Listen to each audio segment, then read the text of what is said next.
நண்பர்கள் அனைவரையும் நமது சேனலுக்கு வரவேற்கிறோம். லைக், ஷேர், சப்ஸ்கிரைப் மூலமாக உங்கள் ஆதரவையும் வேண்டுகிறோம்.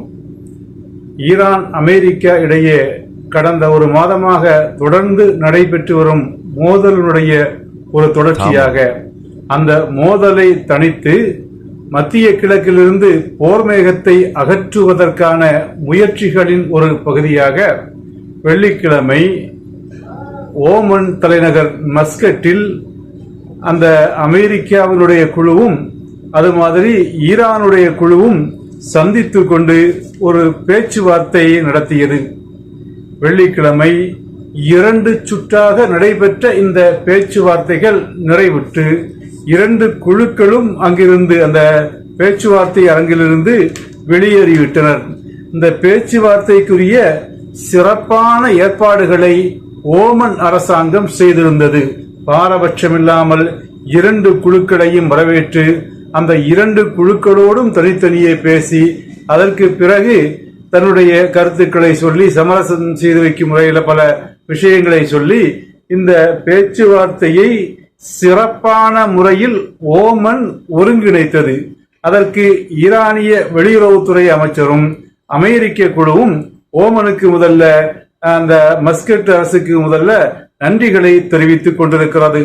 பேச்சுவார்த்தை முடிந்து 2 குழுக்களும் புறப்பட்டு சென்று விட்டாலும் இந்த பேச்சுவார்த்தையின் அம்சங்கள் என்ன என்பது பற்றி பிறகு அவர்கள் வெளியிட்டிருக்கக்கூடிய சில செய்திகளை சொல்றேன்.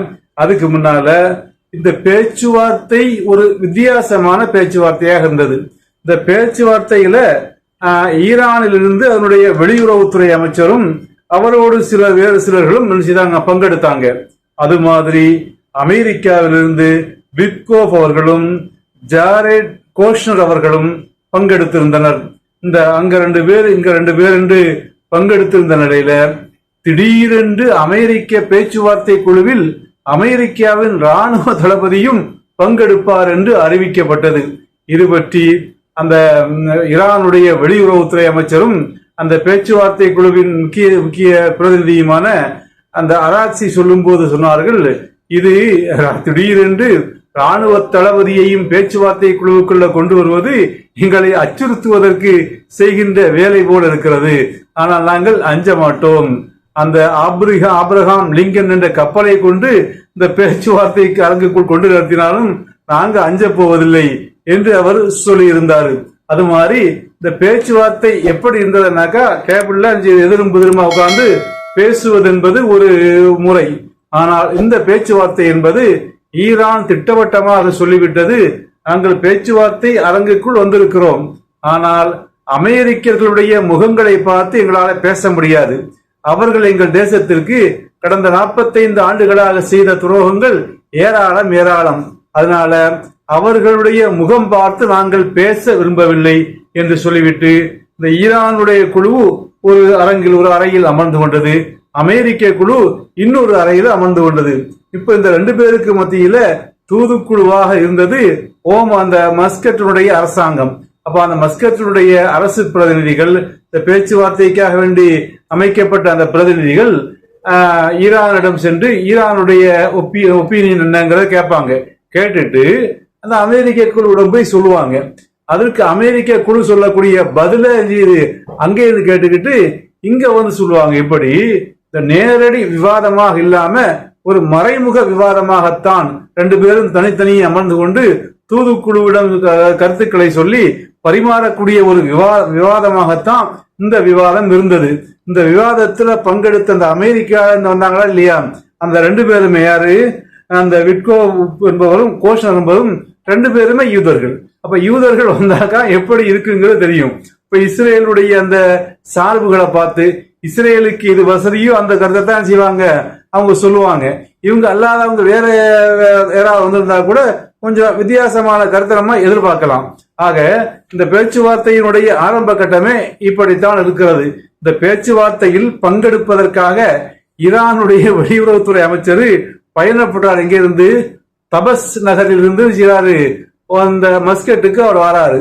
தபஸ் நகரிலிருந்து வருவதையே இன காட்டுதல்னாக்கா இது ஒரு சமிக்கினை, இது அதாவது அந்த தபஸ் நகரில தான் 1980 ஈரானை தாக்க சென்ற அமெரிக்க படைகள் சிக்கி சிதைந்தது, தோல்வியுற்றது. அப்ப அந்த தபஸிலிருந்து இவர் தன்னுடைய பயணத்தை, அந்த தபஸ் நகரிலிருந்து தன்னுடைய பயணத்தை இவர் ஆரம்பித்ததன் மூலமாக ஒரு விஷயத்தை ஈரானுக்கு அந்த அமெரிக்க குழுவுக்கு சொல்றாரு. நீங்கள் எங்களோடு மோதினால் தபஸில் எதை நீங்கள் சந்தித்தீர்களோ அதையும் சந்திப்பீர்கள், அதற்கு மேலாகவும் சந்திப்பீர்கள் என்று ஒரு சமிக்கினையை காட்டுவதற்காகத்தான் ஈரான் வெளியுறவுத்துறை அமைச்சருடைய பயணத்தை இந்த தபஸ் நகரிலிருந்து தொடங்கினார் என்று செய்தி ஊடகங்கள் சொல்கின்றன. அது மாதிரி இந்த போர் நடைபெற்றுக் கொண்டிருக்கின்ற பொழுதே அமெரிக்கா சில சதி வேலைகளையும் செய்ய ஆரம்பித்தது. ஆப்ரஹாம் லிங்கன் தூரத்தில் இருந்த ஆப்ரஹாம் லிங்கன் கப்பலை ஈரானை அடிப்பதற்கு தோதுவான அந்த ரேஞ்சுக்குள்ள கொஞ்சம் நெருக்கமாக கொண்டு வந்து நிறுத்தியது.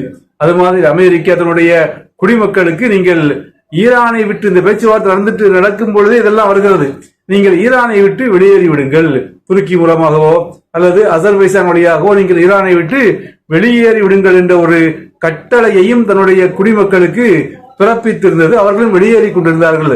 அது மாதிரி இந்த பேச்சுவார்த்தை நடைபெற்றுக் கொண்டிருக்கின்ற பொழுதே சீனாவும் தன்னுடைய குடிமக்களுக்கு ஈரானில் ஏதாவது ஒரு அசம்பாவிதங்கள் திடீரென்று ஏற்படுவதற்குரிய வாய்ப்புகள் இருக்கிறது. அப்படி வாய்ப்புகள் இருப்பதனால ஈரானில் இருக்கக்கூடிய சீன குடிமக்களும் வெளியேறி விடுங்கள் என்று சீனாவும் தன்னுடைய மக்களுக்கு உத்தரவிட்டிருந்தது. அதுபோல் இந்த பேச்சுவார்த்தை நடைபெற்றுக் கொண்டிருக்கும் பொழுது ஆப்ரஹாம் லிங்கன் கப்பல் நெருக்கமாக கொண்டு வரப்பட்டது போல அதனுடைய வான்வெளி ஏர் டிஃபென்ஸ் சிஸ்டங்களை அமெரிக்கா சரி செய்து கொண்டிருந்தது. அது மாதிரி தன்னுடைய படை பாதுகாப்புகளையும் சரி செய்து கொண்டிருந்தது. ஏதோ போர் நடக்கப் போவது போன்ற ஒரு ஒத்திகை அங்கு நடைபெறுவது போன்ற சூழல் அங்கு உருவாக்கப்பட்டிருந்தது. அது மாதிரி இந்த சந்தர்ப்பத்திலேயே சீனாவிலிருந்தும் ரஷ்யாவிலிருந்தும் பல கார்கோ பிளைட்டுகள் விமானங்கள் ஆயுதங்களை தாங்கி வந்து ஈரானில் இறக்கி கொண்டிருந்தன. அது மாதிரி சீன மக்கள் பல இடங்களிலிருந்து வெளியேறியும் இருக்கிறார்கள். அது மாதிரி இந்த அமெரிக்காவுடைய சதி வேலைகள்ல ஒன்றாகத்தான் இது. ஒரு பக்கம் பேசுவது, மறுபக்கம் வேற வேற காய்களை நகர்த்துவது என்பது அமெரிக்காவுடைய சதி வேலைகளாகவே இருக்கிறது. அது மாதிரி ஈரானில் நடந்த போராட்டம் இருக்கா இல்லையா, ஈரானில் உள்ள மக்களை தூண்டிவிட்டு ஈரான் அரசுக்கு எதிரான போராட்டங்களுக்கு பல்லாயிரம் டாலர்களை, பல லட்சம் டாலர்களை நாங்கள் உதவி செய்திருக்கிறோம் என்று ட்ரம்ப்பே ஒப்புக்கொண்டிருக்கிறார். அதே சமயத்தில் எங்களது நம்பிக்கைக்குரிய கூட்டாளியான ஈரானுக்கு தற்போது ஏற்பட்டிருக்கக்கூடிய நிலைகளை கண்டு நாங்க கைகட்டி நிற்க முடியாது, தேவைப்பட்டால் தேவையான நடவடிக்கையை நாங்கள் என்ன செய்வோம், அதாவது எடுப்போம் என்று ரஷ்யாவும் வெளிப்படையாக அறிவித்தன. அது மாதிரி ஈரானுடைய அமைச்சர்கள், அது மாதிரி ஈரானுடைய வெளியுறவுத்துறை அமைச்சர், இவங்கெல்லாம் ஈரானுடைய பாதுகாப்பு, இறையாண்மை இவைகளை எந்த விதத்திலும் விட்டு தரமாட்டோம் என்று தெளிவாக அறிவித்துக் கொண்டிருந்தன. அது மாதிரி சீனாவிலிருந்து ரேடார், அந்த போர் விமானங்களை கண்காணிக்கக்கூடிய ரேடார்கள், அது மாதிரி போர் விமானங்களை சுட்டு வீழ்த்தக்கூடிய ஆயுதங்கள், அது மாதிரி ஈரானுடைய அந்த ஏர் டிஃபென்ஸ் வான வீதியை பாதுகாக்கக்கூடிய அம்சங்கள் பொருந்திய பாதுகாப்பு அம்சங்கள் என்று ஏராளமான ஏவுகணைகளும் தொழில்நுட்பங்களும் எங்கிருந்து சீனாவிலிருந்து ஈரானை நோக்கி இறங்கிக் கொண்டே இருந்தது. மறுபக்கம் சீனாவும் அமெரிக்காவை எச்சரித்துக் கொண்டிருந்தது. இந்த போர் ஒரு விதத்தில் ஈரான் அமெரிக்கா போரை விட சீனா அமெரிக்க போராகத்தான் கருதப்படுகிறது. ஏன்னாக்கா வெனிசுலா என்பது சீனாவின் ஆதரவு நாடு. அங்கே ஒரு விஷயத்தை செய்து அந்த நாட்டு அதிபரை ட்ரம்ப் கடத்தி சென்றிருக்கிறார். அதை ஈரானால் தடுக்க முடியவில்லை, அதை சீனாவால் தடுக்க முடியவில்லை. தற்போது இன்னொரு கூட்டாளியான ஈரானும் தாக்கப்பட்டு விட்டால் அது சீனாவினுடைய தோல்வியாக கருதப்படும் என்பதனால சீனா ஈரானுடைய பின்னணியிலிருந்து எல்லா வேலைகளையும் என்ன செய்கிறது, சிறப்பாக செய்து கொண்டிருக்கிறது. முழு ஒத்துழைப்பை ஈரானுக்கு வழங்கி கொண்டிருக்கிறது. இப்படிப்பட்ட இந்த சூழ்நிலையில தான் இந்த பேச்சுவார்த்தை நடக்குகின்ற பொழுது இருந்த சூழல் இது. அப்ப இந்த சூழ்நிலையில தான் அங்க பேச்சுவார்த்தை நடந்தது. பேச்சுவார்த்தை நடந்து 2 குழுவினரும் ஈரானுடைய குழுவினரும் அமெரிக்க குழுவினரும் சென்றுவிட்ட பிறகு ஈரானுடைய வெளியுறவுத்துறை அமைச்சர் தன்னுடைய நிலைப்பாட்டை அந்த என்ன நடந்தது என்ற விஷயங்களை ஊடகங்களுக்கு சொல்லி ஈரானிய செய்தி ஊடகங்களுக்கு சொல்லி இருக்கிறாரு. அதுல சொல்லும் போது சொன்னாரு, பேச்சுவார்த்தை ஒரு சாதகமான நிலையில் தான் நடந்தது. 2 தரப்பும் எங்களுடைய கருத்துக்களை நாங்கள் மாறி மாறி பரிமாறிக்கொண்டோம். எங்களுடைய நிலைகளை நாங்கள் தெளிவாக சொல்லிவிட்டோம். எந்த நிலையிலும் எங்களுடைய உரிமைகளை நாங்கள் விட்டுத்தர மாட்டோம், எங்கள் மக்களுக்குரிய உரிமைகளை நாங்கள் விட்டுத்தர மாட்டோம் என்பதை தெளிவாக சொல்லிவிட்டோம். அந்த மஸ்கட் அந்த பேச்சுவார்த்தையில எங்களுடைய நிலைகள், எங்கள் மக்களுடைய நிலைகள், அது மாதிரி பல விஷயத்தையும் சொல்லிவிட்டோம். எல்லாமே ஒரு சாதகமான நிலையில் தான் இருந்தது. அது மாதிரி ஒரு முடிவும் பண்ணியிருக்கிற அந்த பேச்சுவார்த்தையை தொடர்வது. பேச்சுவார்த்தை முடியல, அப்படித்தானே? இன்னைக்கு 2 கட்டமாக நடந்திருக்குது. இந்த பேச்சுவார்த்தையை தொடர்வதென்றும் அடுத்த பேச்சுவார்த்தைக்கான தேதி நாட்கள் பின்னர் அறிவிக்கப்படும் என்றும் சொல்லி இருக்கிறாரு. அது மாதிரி எங்களுடைய பார்வையை, எங்களுடைய கவலையை, எங்களுடைய உணர்வுகளை எல்லாம் நாங்கள் மற்ற தரப்பிடம் சொல்லி இருக்கிறோம்.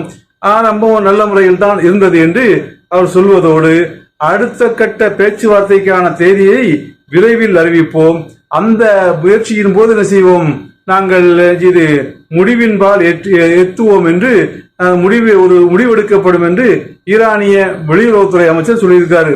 இதே கருத்தை தான் அமெரிக்க ஊடகங்களும் வால் ஸ்ட்ரீட் போன்ற அமெரிக்க ஊடகங்களும் வெளியிட்டிருக்கின்றன. தற்போதைய நிலவரப்படி பேச்சுவார்த்தை தொடங்கியது, அது முடியவில்லை. இது இன்னும் சில நாட்கள் தொடருவதற்கு வாய்ப்பு இருக்கிறது. அந்த தொடருகின்ற பேச்சுவார்த்தையில எடுக்கப்படுகின்ற முடிவுகள் தான் இறுதியான முடிவாக இருக்கும் என்பதுதான் தற்போதைய செய்தி.